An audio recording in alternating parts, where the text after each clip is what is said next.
नमस्कार दोस्तों, स्वागत है सुमित्रा संस क्लासेस में। आज हम देखेंगे कक्षा 10 की मैथ का चैप्टर 2.1 बहुपद पॉलिनोमियल क्या है। ठीक है, इसके लिए सबसे पहले हम क्या करेंगे कि आपको देखना है, एक सेकेंड।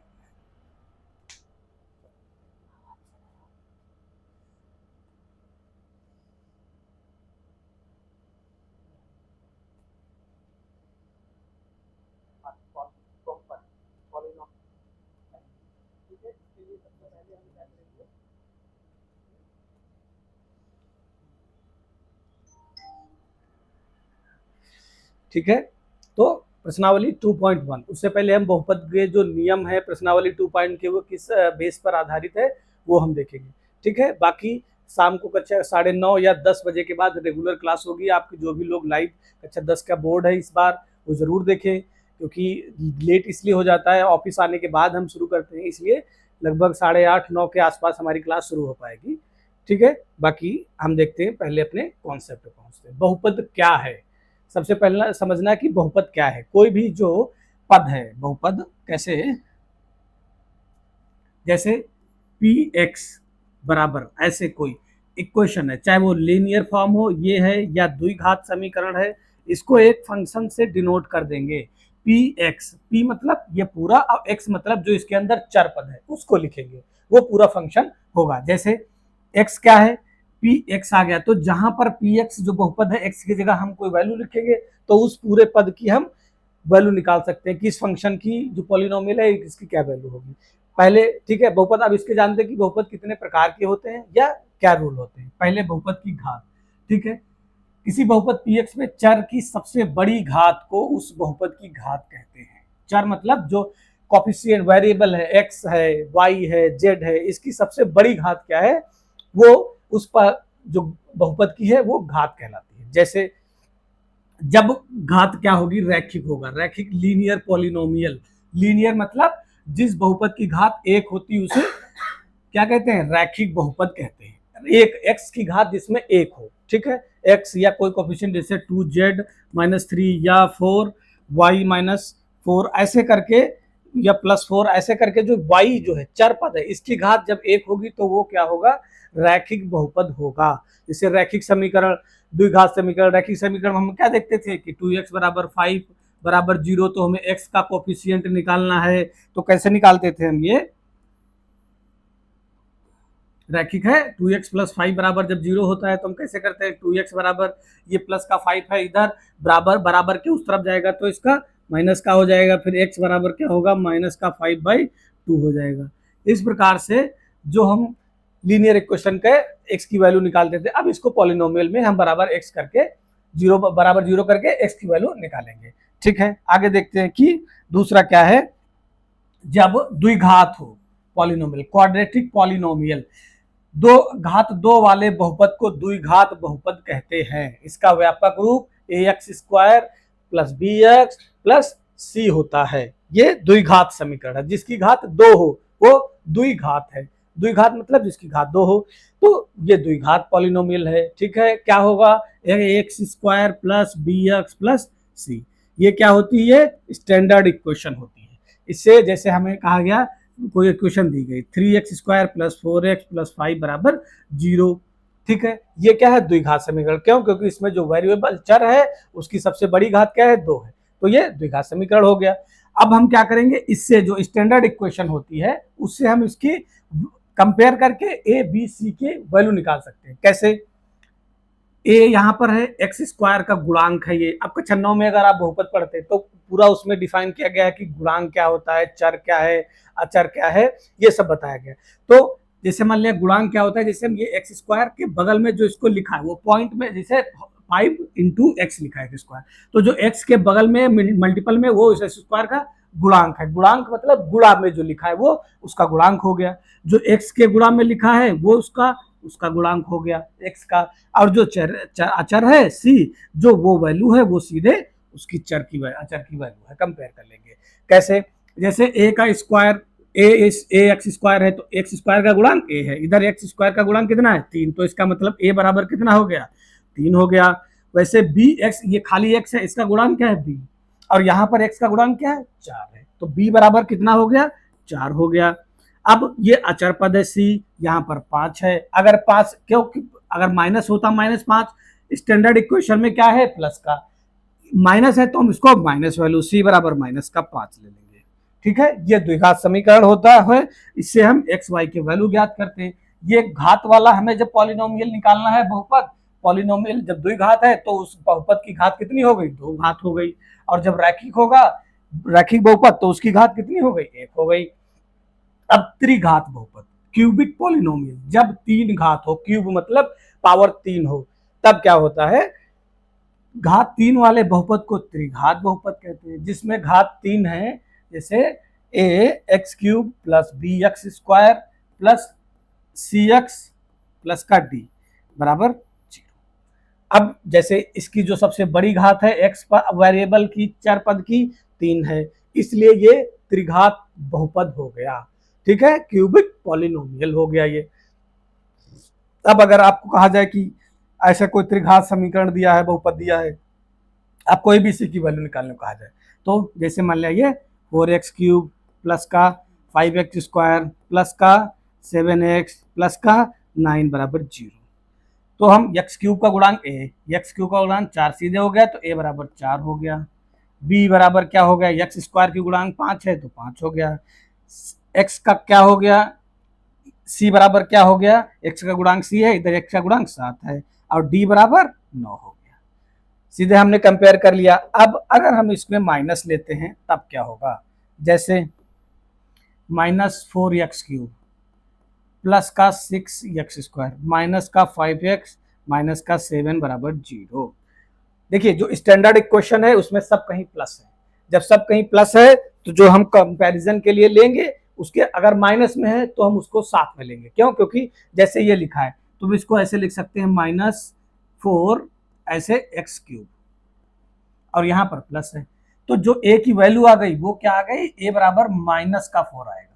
ठीक है, b बराबर क्या होगा, क्योंकि यहाँ प्लस है यहाँ पर तो c हो जाए 6 हो जाएगा। अब c बराबर यहाँ प्लस है तो हम क्या करते हैं प्लस लगाएंगे, इसे 5 को माइनस में ले लेंगे, ब्रैकेट में -5 को लेंगे, तो c बराबर क्या हो गया -5 हो गया। अब देखिए d के पास आगे प्लस लगाए, यहाँ पर माइनस है तो हम ऐसे प्लस लगा लेंगे और -7 को ऐसे ब्रैकेट में लिख लेंगे। क्यों, क्योंकि हमें प्लस लाना है, उसके बाद जो कुछ है वो उस पद का है, जैसे एक्स स्क्वायर के साथ में है या एक्स क्यूब के साथ है तो वो उसका गुणांक है, -4 इसका गुणांक हो गया। क्यों, क्योंकि हमें प्लस साइन के साथ ए दिया है, हमें प्लस ही लेना है। अब गुणांक में माइनस है तो हम उसको माइनस में साथ में ले लेंगे। ठीक है, तो डी बराबर कितना हो गया -7 हो गया। ठीक है, इस प्रकार से हमने जो भी क्यूबिक अगर बहुपद है तो हम उसके गुणांक ज्ञात कर सकते हैं आसानी से। ठीक है, अब आगे चलते हैं।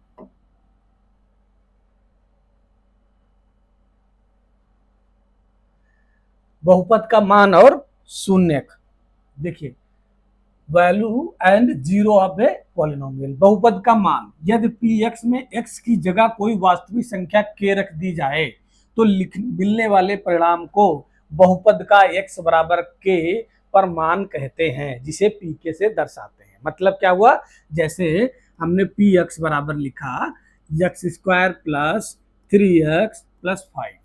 ठीक है, अब हमें कहा कि जो बहुपद है x की जगह कोई वास्तविक संख्या 5 ले लिया, x बराबर 5 है, तब P5 की वैल्यू हमें ज्ञात करना है, P5 की वैल्यू क्या होगी। तो अब जो यहाँ पर P के ब्रैकेट में x था तो हमने सब कहीं यहाँ x था जहां पर था, अब 5 है तो जहां पर x होगा वहां 5 की x की जगह क्या लिख देंगे 5 लिख देंगे, तो x स्क्वायर की जगह पर 5 का स्क्वायर प्लस 3 गुणे यहाँ पर x था, यहाँ पर क्या हो जाएगा 5 हो जाएगा, प्लस 5 हो गया। तो 5 का स्क्वायर 25, 3 पचे 15 प्लस 5 30 15 45, तो P5 की वैल्यू कितनी आ गई 45 वैल्यू आ गई। ठीक है, यही PK है कि अगर PX है x की जगह पर कोई हम वास्तविक नंबर संख्या लिख देंगे, रियल नंबर लिख देंगे, तो उसकी वैल्यू उस बहुपद में x की जगह ले लेगी। उसके बाद उसका कैलकुलेशन करेंगे, जो वैल्यू आ गई वो उस फंक्शन की बहुपद की वैल्यू हो जाएगी। अब आगे चलते हैं, देखते हैं शून्यक, जीरोज क्या होते हैं, कोई भी बहुपद में कैसे जीरोज काउंट किया जाता है वो देखते हैं। शून्यक क्या होता है, कोई वास्तविक संख्या k किसी बहुपद pk का शून्य तब कहलाती है जब pk बराबर 0 हो, अर्थात x का वह मान जो पूरे समीकरण को शून्य कर दे। रैखिक बहुपद का शून्य का एक शून्य b बराबर -k। ऐसे समझिए जैसे हम कोई लीनियर इक्वेशन दिया है x स्क्वायर बराबर 5। अब हमसे अगर x का मान निकालना है तो जब तक हम इसको शून्य नहीं लिखेंगे, इसके बराबर में 0 नहीं लिखेंगे, तब तक हम x का मान नहीं निकाल सकते। बहुपद की बराबर में जो 0 होगा उसको हम शून्य कहते हैं। जैसे ax प्लस b अगर बराबर 0 होगा तब इसके जो हम बहुपद है, इसका k के वैल्यू है वास्तविक संख्या, वो हम निकाल सकते हैं। ठीक है, जैसे मान लिया, अब इसको कैसे निकाल सकते हैं, ax बराबर माइनस बी, एक्स बराबर क्या हो गया, माइनस बी अपन ए हो गया। ठीक है, x बराबर क्या हो गया, -5/2 हो गया।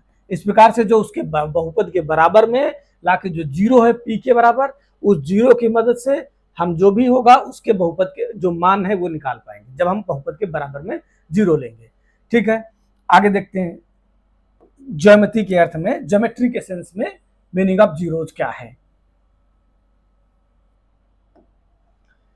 इस अध्याय का एक बहुत महत्वपूर्ण हिस्सा है जो ग्राफ और शून्यकों के बीच में संबंध बताता है। ग्राफ और शून्यकों के बीच में किसी भी बहुपद के शून्यक वास्तव में उस बहुपद के ग्राफ पर उन बिंदुओं के x निर्देशांक होते हैं जहां वह ग्राफ x एक्सिस को इंटरसेक्ट प्रतिच्छेद करता है। देखिए इसका एक मतलब, जैसे ये ग्राफ आप जानते हैं क्या होता है, मूल बिंदु होता है। ये क्या है, ये x है, ये y है, ये x का पॉजिटिव वाला भाग है, ये -x है, ये y है, ये -y है। ठीक है, ये ग्राफ हो गया। कह रहा है x एक्सिस को जहां पर हो, x अक्ष को जहां पर वो प्रतिच्छेद कर रहा है, इस लाइन को जितनी बार वो प्रतिच्छेद करेगा वो किसी शून्यक वास्तव में उस बहुपद के ग्राफ पर उतने शून्यक होंगे जितनी बार इस लाइन को टच करेगा। अब जैसे मान लिया कोई ये लाइन है, अगर वो ऐसे एक बार टच की, जैसे ये ऐसे निकली, तो ये क्या हो गया, इसका 1 हो गया। ठीक है, इसके शून्य कितने हो गए, 1। अगर कोई यहीं पर कोई लाइन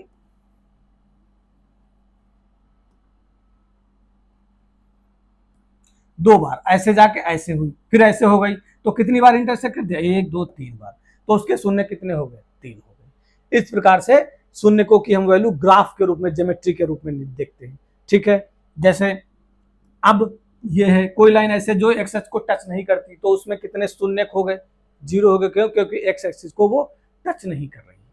ठीक है, इसी प्रकार से आगे चलते हैं हम।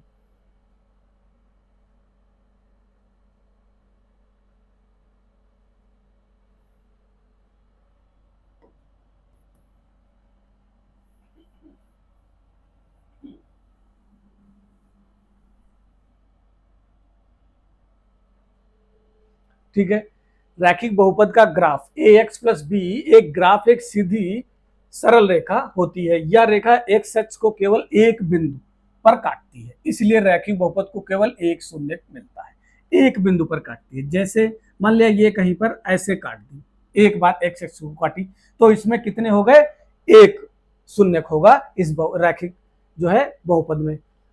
द्विघात बहुपद का graph ax square plus B X बराबर सी का ग्राफ परवलय, ठीक है, पैराबोला के आकार का होता है। द्विघात समीकरण जो a का जो मान है 0 से बड़ा होने पर ऊपर की ओर, और जब a का मान जैसे ऐसे है, परवलय कैसे ऐसे। ठीक है, ये क्या हुआ, ये लाइन कितनी बार टच किया, 2 बार काटा, तो द्विघात समीकरण है। द्विघात में शून्य कितने होंगे, 2 होंगे, लेकिन परवलय जब a से वैल्यू बराबर, a की वैल्यू 0 से बड़ी है तो ऊपर की होगा, जब a से छोटी है, 0 से छोटी, माइनस में वैल्यू है तो नीचे की ओर होगा। ठीक है, नीचे की ओर खुला होता है। इसके ग्राफ की 3 स्थितियां हो सकती हैं। स्थिति 1, ग्राफ एक्स एक्सिस को 2 अलग अलग बिंदुओं पर काटता है, इसके 2 शून्यक होते हैं। द्विघात समीकरण कितने शून्यक होंगे, 2 शून्यक होंगे। क्यों, और ये प्रॉपर्टी आपको याद रखना है, जब a की वैल्यू ग्रेटर देन 0 होगी तो उसका मुंह ऊपर की ओर खुला होगा, जब a की वैल्यू लेस देन 0 होगी तो उसका नीचे की ओर मुंह खुला होगा। ठीक है, स्थिति 1 क्या थी कि एक्स एक्सिस को केवल एक बिंदु पर स्पर्श करता है, स्थिति नहीं, एक्स एक्सिस को 2 अलग अलग बिंदुओं पर काटता है, इसके लिए 2 शून्यक होते हैं। स्थिति 2 क्या है, ग्राफ एक्स अक्ष को केवल एक बिंदु पर स्पर्श करता है, शून्यक इसके शून्यक संपाती होते हैं, यानी एक शून्यक होता है। जब एक बिंदु पर स्थित इसकी जो है बिंदु स्पर्श करता है तो इसके शून्यक संपाती होते हैं, एक शून्य इस पर करेगा। स्थिति 3 क्या है, ग्राफ एक्स अक्ष को ना तो काटता है और ना ही स्पर्श करता है, इसके कोई शून्यक नहीं होंगे।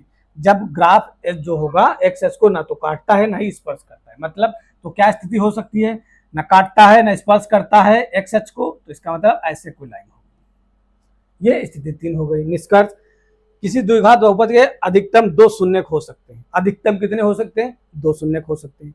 त्रिघात बहुपद का ग्राफ, एक त्रिघात बहुपद का ग्राफ एक्स अक्ष को अधिकतम 3 बिंदुओं पर काट सकता है। त्रिघात जो होगा बहुपद वो एक्स अक्ष को कितने बिंदुओं पर काट सकता है, 3 पर काट सकता है। इसलिए एक त्रिघात बहुपद को के अधिकतम 3 शून्य हो सकते हैं। जो त्रिघात बहुपद होगा उसके अधिकतम कितने शून्य हो सकते हैं, 3 शून्य हो सकते हैं।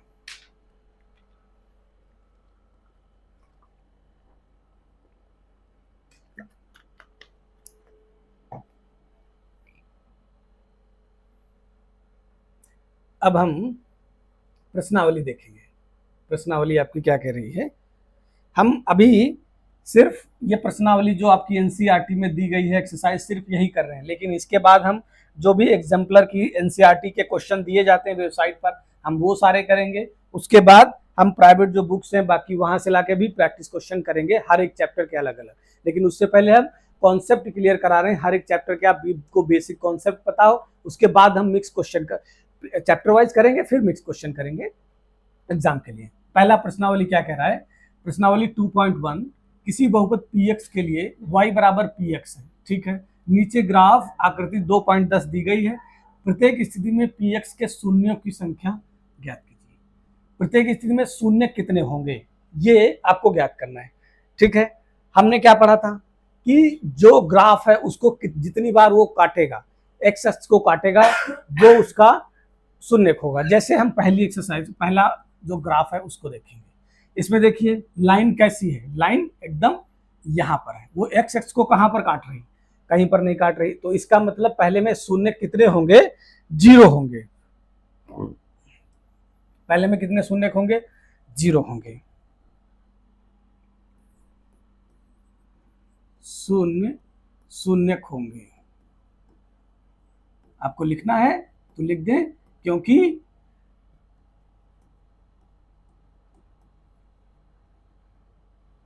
रेखा एक्स एक्स अक्ष को कहीं भी प्रतिच्छेदित नहीं कर रही है, ठीक है। इस प्रकार से इसमें कितने शून्य होंगे, शून्य शून्य होंगे। दूसरा एक्स जो क्वेश्चन है ग्राफ दिया है इसमें कितने शून्य होंगे, कितने होंगे, एक्स एक्सिस पे कितनी बार काट रही है, एक बार काट रही है, ऐसे आई ऐसे चली गई, इसके बाद ये दोबारा काटी कहीं पर नहीं, तो कितने शून्य होंगे, एक होंगे, एक शून्य होगा।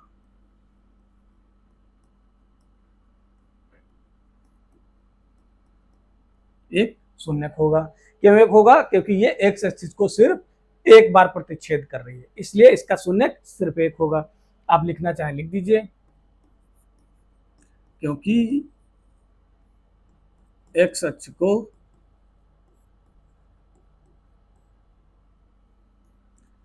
एक बार, क्योंकि रेखा एक्स अक्ष को एक बार प्रतिच्छेदित कर रही है। कितनी बार प्रतिच्छेदित कर रही है, एक बार प्रतिच्छेदित कर रही है, ठीक है। अब चलते हैं तीसरी वाली पर, आकृति पर। तीसरी वाली आकृति क्या कह रही है, इसमें देखिए ये लाइन है, एक बार गई काटी, दोबारा फिर कट रही है, दोबारा ऊपर गई, तीसरी बार कट रही है। इसका मतलब ये कितनी बार प्रतिच्छेद कर रही है, 3 बार प्रतिच्छेद कर रही है। तो इसके कितने प्रतिच्छेदक होंगे, 3 प्रतिच्छेदक होंगे, 3 शून्य होंगे। ऐसा क्यों, क्योंकि 3 बार रेखा प्रतिच्छेदित कर रही है। लिख देंगे 3 शून्य होंगे,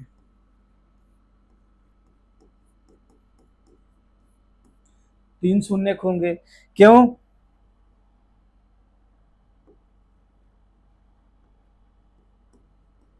क्योंकि रेखा एक्स एच को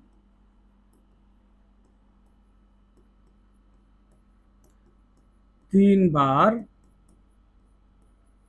प्रतिच्छेद कर रही है। ठीक है, अब चौथा क्वेश्चन करते हैं। चौथा इसमें जो पार्ट दिया है, इसमें देखिए रेखा ये वाला देखिए कितनी बार रेखा कट रही है, दो बार।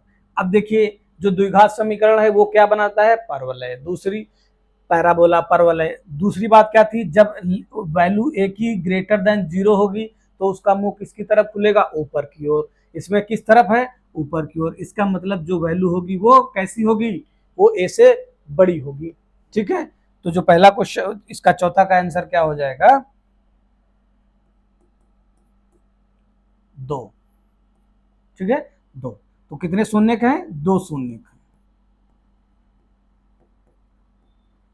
2 शून्य हैं। कैसे, आपने देख लिया, एक बार ऐसे आई, एक बार ऐसे काट दी, 2 शून्य हो गए। ठीक है, क्यों, क्योंकि ये एक्स रेखा एक्सेस को 2 बार कट करती है। अब आप अपने आप से इसकी थ्योरी लिख सकते हैं। ठीक है, आगे चलते हैं। चौथा हो गया। अब पांचवें में क्या है, पांचवा में देखिए 1 2 3 4, कितने शून्य हैं, 4 शून्य हैं, 4 शून्य हैं।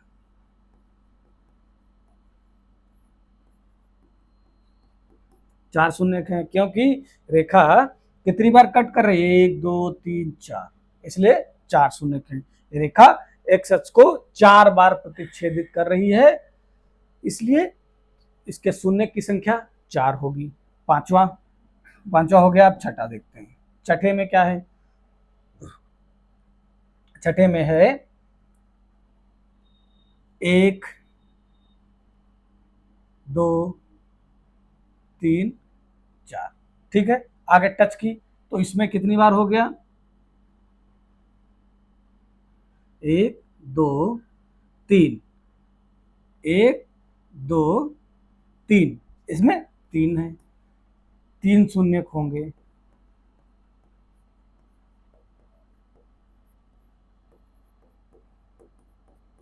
कितने शून्य होंगे, 3 शून्य होंगे। इस प्रकार से आपका प्रश्नावली 2.1 खत्म हो गई। ठीक है, आगे अब कुछ इंपॉर्टेंट बातें आपको बताना है।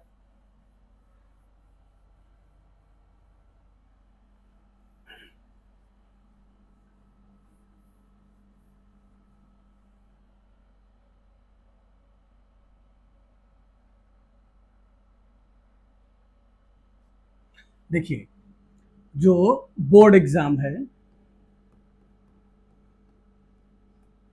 बोर्ड परीक्षा के लिए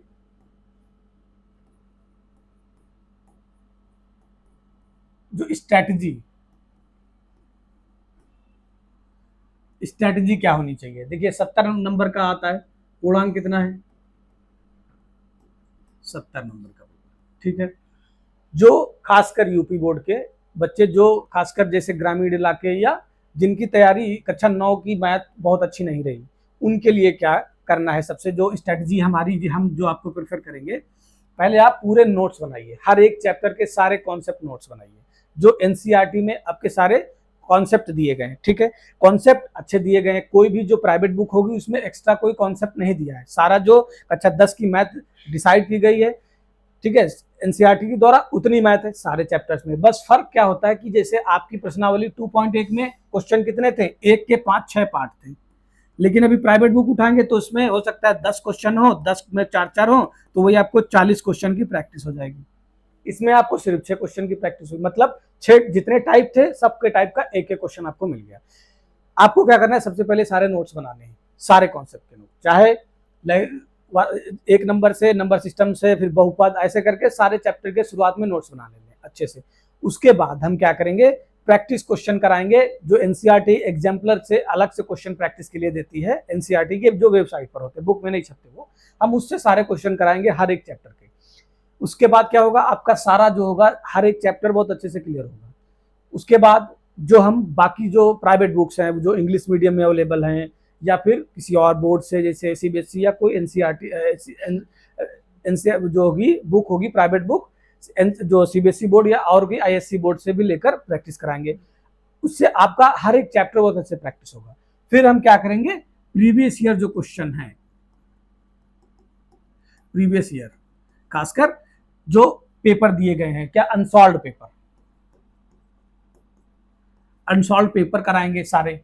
अनसॉल्व पेपर कराने के बाद फिर जैसे जो कई बार होता है कि जब एग्जाम आता है तो हर अलग अलग जो प्रिंसिपल्स स्कूलों के होते हैं वो लोग अपना पेपर देते हैं। कोई लोग दैनिक जागरण में छपवाते हैं, कोई लोग अमर उजाला में कराते हैं। इस प्रकार से इतने क्वेश्चन हम प्रैक्टिस करेंगे कि हर एक चैप्टर का कॉन्सेप्ट चैप्टर आपके जुबान पर हो। बाकी ये यूट्यूब का कंटेंट होगा सिर्फ मैथ के लिए, लेकिन अगर आपको सारे बाकी सेम जो हम फंडा इसमें अपनाएंगे मैथ के लिए हर एक सब्जेक्ट पर अपनाएंगे। बाकी आप हमारे सुमित्रा सन्स क्लासेस ऐप पर जा सकते हैं। अगर जो लोग यूट्यूब से हैं सुमित्रा सन्स ऐप पर जाएंगे, उसमें आप कक्षा 9 जो 10 का पेड बैच है इस समय कम से कम प्राइस में है। अभी आप ले सकते हैं, शायद 799 का है, इसमें आप अभी ले सकते हैं, जिसमें आपको सारे वीडियो लेक्चर कराए जाएंगे, उसके अलावा मॉक टेस्ट और नोट्स भी दिए जाएंगे। ठीक है, आपकी प्रिपरेशन बहुत अच्छी होगी। ज़्यादातर अब क्लासेस शाम को 8:30 के बाद ही हो पाएंगी, क्योंकि हम ड्यूटी करते हैं उसके बाद आके पढ़ाते हैं। ठीक है, तो आप लोग जुड़े रहें, हम अगर नए हैं हमारे चैनल से बाकी के कंटेंट के लिए। Thank you very much.